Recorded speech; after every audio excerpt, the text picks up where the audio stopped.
Do you know logically that the plane's safe, the MRI machine can't hurt you, and the lift isn't going to fall, but your body reacts like you are in real danger anyway?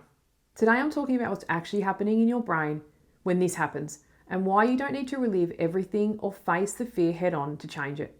And how, quite possibly, you can even become indifferent to that tired old fear or phobia. It's important to know that a fear or phobia isn't something to be embarrassed about. It's reasonably common, with about 10% of the population experience it in one point of their life or another.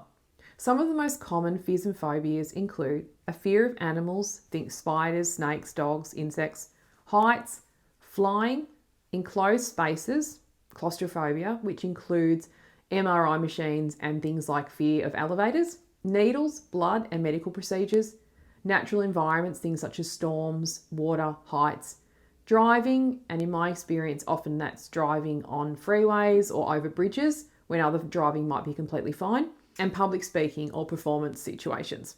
But I've worked with many other fears too, things like fear of vomiting, wide open spaces, and the dentist, to name a few.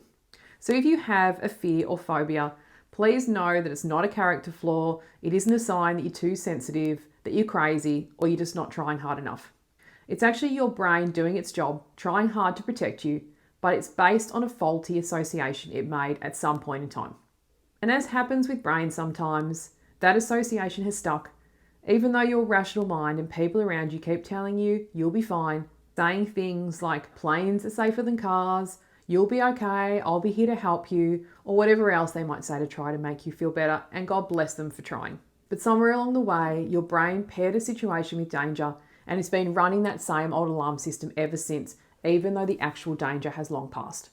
I like to explain it as kind of a mismatch, a pattern that was laid down once, still playing on repeat, and the more we react to those fear thoughts, the more the brain tags them as important, which can mean that you find yourself thinking about that particular fear or phobia out of nowhere.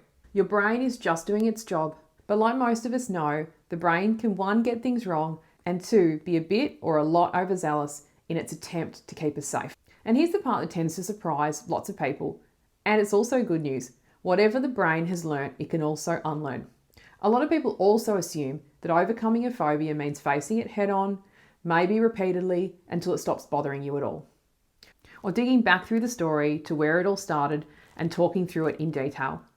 Neither of those are how I work with fears or phobias. I don't use exposure as part of therapy, and I don't even really need to know the specific details about the fear and where it began for us to successfully work with it. Instead, we work with the fear response itself, gently, safely, and at a pace that is right for your nervous system. Because it was never really about the plane, the spider, or the needle. It's about helping the nervous system and the brain learn in a gentle, safe way that it can calm down. So if you'd like to work with me on a certain fear or phobia, even one that I haven't mentioned today, you don't need to have it all figured out to come and see me. We can work together to overcome this in a gentle and lasting way. So if you're interested in getting more support, please book a free consult in the link in the description.